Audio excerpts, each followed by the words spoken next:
Hai guys, welcome back to my channel dan Spot TV. Tema yang gue pengen bawain hari ini adalah tentang religion atau agama. Kenapa? Berkaitan erat dengan hidup. Which is menurut gue, apapun agamanya, semuanya pasti ngajarin gimana sih caranya kita survive dalam hidup atau kita bisa bertahan hidup. Topik spesifik yang pengen gue bahas di episode kali ini adalah tentang kenapa Tuhan memberikan nasib sial kepada kita. Nah, ini kan yang sering dikaitkan oleh orang-orang, ya. Jadi ketika mereka mendapatkan nasib sial, mereka selalu melihat bahwa nasib sial ini adalah sesuatu yang diberikan oleh Tuhan. Jadi ketika ini terjadi, pasti mereka, atau kita ya, kadang-kadang gue juga blame God atau menyalahkan Tuhan. Nah, menurut gue, yang pertama kali kita harus tanyakan sebelum kita masuk ke dalam kesimpulan tersebut adalah apakah benar nasib sialnya ini datangnya dari Tuhan? Kita tahu dari mana ini dari Tuhan atau bukan? Atau bisa aja ini semua dari setan. Dan itu yang menurut gua, ya. Jadi gimana maksudnya? Maksudnya kita harus membedakan dulu mana produk setan dan mana produk Tuhan. Apa sih maksudnya produk setan dan produk Tuhan? Jadi gue mulai dulu dengan produk setan. Ya. Produk setan itu adalah menurut gue semua hal yang berhubungan dengan kedagingan dan juga memberikan pleasure atau kenikmatan dalam jangka pendek. Dan biasanya hal ini punya konsekuensi negatif dan banyak agama yang menyebut ini dengan nama dosa. Jadi kalau kita lihat, semua dosa itu punya namanya konsekuensi negatif. Ya. Contoh misal judi, yang suka judi, jadinya bangkrut. Kita misalnya ngedrugs, merokok, ya penyakitan, ya kan, mati konsekuensinya. Lalu berikutnya, kalau misalnya kita berzina, ya, selingkuh dan lain-lain, jadinya apa? Cerai, ya. Terus kekerasan, bisa apa? Masuk penjara. Lalu berikutnya gosip. Misalnya kita gosip, apa yang terjadi? Namanya hubungan itu akan hancur. Hubungan orang lain akan hancur. Jadi ketika misalnya kita melakukan dosa atau produk setan tersebut dan kita mendapatkan konsekuensi negatif, ya, misalnya kita bangkrut tadi karena judi, rasanya aneh kalau kita menyalahkan Tuhan di sini ketika kita mendapatkan nasib sial tersebut. Karena seperti yang gue bilang tadi, ya memang ini bukan produk Tuhan, tapi produk setan. Jadi menurut gue kita nggak boleh menyalahkan Tuhan, ya, ketika kita mendapatkan konsekuensi ini. Karena di semua agama juga udah diajarin bahwa hal-hal tersebut tidak boleh dilakukan dan bisa berakibat negatif. Jadi menurut gue,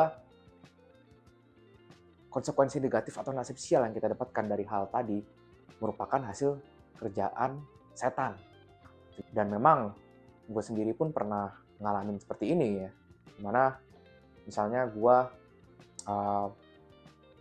melakukan dosa seperti tadi dan gue mendapatkan konsekuensi negatif. Kadang-kadang gue bertanya kepada Tuhan, kenapa gue dikasih nasib sial seperti ini? Waktu dulu ya, waktu gue lagi muda. Sekarang gue berpikir bahwa pikiran tersebut agak aneh gitu. Kenapa gue bisa berpikir seperti itu? Karena itu kan sebenarnya bukan dari Tuhan. Jelas-jelas itu bukan lahannya Tuhan. Ya kan, itu udah lahannya setan. Jadi Tuhan udah nggak bisa campur tangan di situ. Dan produk setan itu juga bisa berupa emosi, ya. Emosi negatif yang bisa berakibat negatif pula. Contohnya apa? Contohnya emosi seperti marah, rakus, kecemburuan, ketidaksabaran, dendam, hawa nafsu, amarah. Semua emosi-emosi ini jelas bisa berakibat negatif kalau kita jatuh ke dalam emosi tersebut, ya. Contoh gimana? Ya orang korupsi, ya, rakus kan, greed. Jadi apa yang terjadi? Masuk penjara. Misalnya hawa nafsu, selingkuh, yang terjadi apa? Cerai, dan lain-lain lah ya. Semua kita bisa pakai contohnya gitu. Dari emosi ini banyak banget hal-hal buruk terjadi kepada kita. Nah, menurut gua emosi-emosi ini adalah hal yang dihasilkan oleh setan. Produk setan.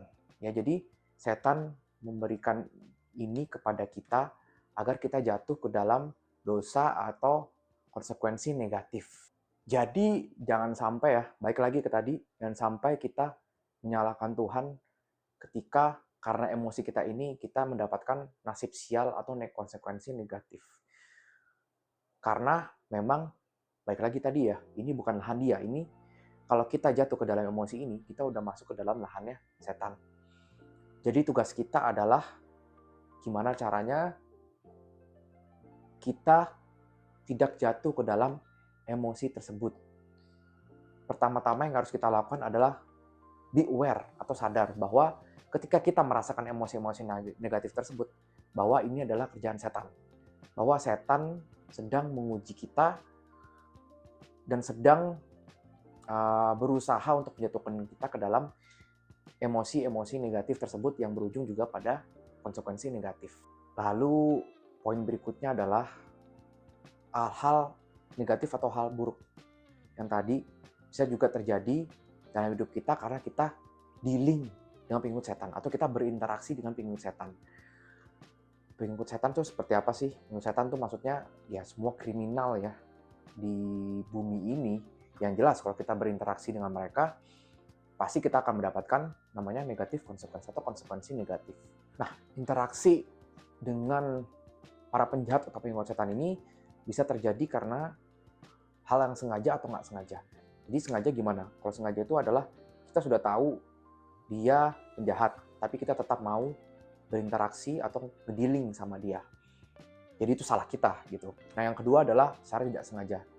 Menurut gua secara tidak sengaja itu adalah kita nggak tahu dia adalah pengikut setan, tapi kita secara naif tetap berhubungan dengan mereka.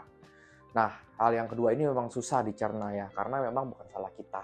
Menurut gua, selama kita tinggal di muka bumi ini, yang namanya risiko kita berinteraksi dengan namanya pengikut setan atau penjahat itu kadang-kadang tidak terhindarkan. Walaupun kita sudah berusaha semampu mungkin untuk menghindar dari mereka-mereka ini, tapi kadang mereka ini yang datang kepada kita. Gitu. Jadi ketika ini terjadi, pasti ya maksudnya ketika kita berinteraksi dengan para penjahat ini, yang pasti kalau kita nggak beruntung pasti ada namanya konsekuensi negatif ya. Misalnya apa? Misalnya kita ditipu, paling gampang lah Indonesia banyak banget penipuan. Suruh transfer ini itu, menggunakan nama bank untuk transfer ini itu. Jadi kita kehilangan uang. Baik lagi ke poin gue tadi ya. Maksud gue ketika ini terjadi, jangan sampai kita menyalahkan Tuhan lagi gitu. Karena seperti yang tadi gue bilang, ini adalah kerjaan dari pengikut setan dan setannya tersebut. Jadi yang harus kita salahkan adalah setannya dan pengikut setan tersebut. Mungkin ada yang nanya, jadi kenapa sih kok Tuhan itu menciptakan orang-orang jahat di dunia ini? Kenapa nggak dia menciptakan orang-orang baik saja? Menurut gua, Tuhan selalu punya intensi atau niat untuk menciptakan orang-orang itu sebagai orang baik di dunia ini. Tapi selalu ada aja orang yang lebih memilih untuk mengikuti jalan setan, ya kan? Dia tergoda untuk mengikuti jalan setan karena merasa lebih enak ya tadi ya untuk kenikmatan sesaat dan lain-lain. Jadi banyak manusia yang memang sudah diciptakan baik tiba-tiba menjadi jahat karena godaan setan ini tadi. Contohnya siapa? Contohnya Adam dan Hawa aja ya. Tuhan menciptakan mereka jelas baik gitu. Tapi mereka tergoda oleh setan yang berupa ular itu kan. Mereka apa yang digunakan oleh setan, dia pakai yang namanya emosi tidak puas, ketidakpuasan atau keingintahuan atau untuk menguasai, ya kan? Jadi Adam dan Hawa tergoda untuk ambil apel itu dan ya dia jatuh dalam dosa dan akhirnya ada konsekuensi negatif ya karena perbuatan dari si iblis tadi. Yang kedua siapa? Lucifer. Jadi Lucifer itu kalau yang belum tahu Sebelumnya dia adalah malaikat kesayangan Tuhan, gitu. Cuma karena dia sombong, dia merasa dia disayang oleh Tuhan dan dia memiliki power, yaitu dia akhirnya pengen lebih besar dari Tuhan, ya kan? Jadinya apa? Ya Tuhan, ya akhirnya dihukum oleh Tuhan dan masuk ke dalam neraka. Gitu. Jadi emosi yang coba dipakai oleh iblis tadi dimainkan adalah di bagian kesombongan, ya kesombongan dia. Gitu. Lalu yang terakhir Judas Iskariot. Jadi di antara 12 murid Yesus, Judas Iskariot adalah salah satunya. Tapi karena dia menjual Yesus karena duit. Jadi karena dia rakus, karena dia mau duit, akhirnya dia dapat negatif konsekuensi juga. Jadi again, emosi yang dimainkan oleh setan di sini adalah kerakusan dia. Ya, jadi digoda dengan duit. Jadi ini ya jurus dan karakteristik yang selalu dipakai setan untuk menggoda manusia-manusia baik untuk jatuh atau untuk masuk ke dalam produknya dia atau pergaulannya dia. Jadi dipakai ke emosi-emosi tadi, kerakusan, ketamakan, ya kan? Ataupun digoda dengan hal-hal seperti power, kekuatan, duit, ataupun hawa nafsu tadi. Jadi menurut gua untuk kita cobalah untuk selalu masuk dan memilih produk-produk Tuhan atau produk-produk kebaikan. Jadi produk-produk Tuhan itu karakteristiknya seperti apa sih? Karakteristiknya itu tadi ya kebalikan dari produk setan. Jadi semua produk Tuhan itu mempunyai konsekuensi yang baik, mempunyai impact yang baik. Contohnya apa? Contohnya love, cinta, ya kan? Kesabaran,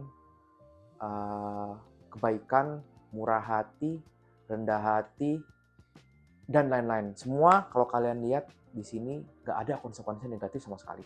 Semuanya buahnya baik. Jadi ketika kita sudah melakukan ini, kita nggak perlu khawatir akan dapat nasib buruk atau konsekuensi negatif seperti tadi.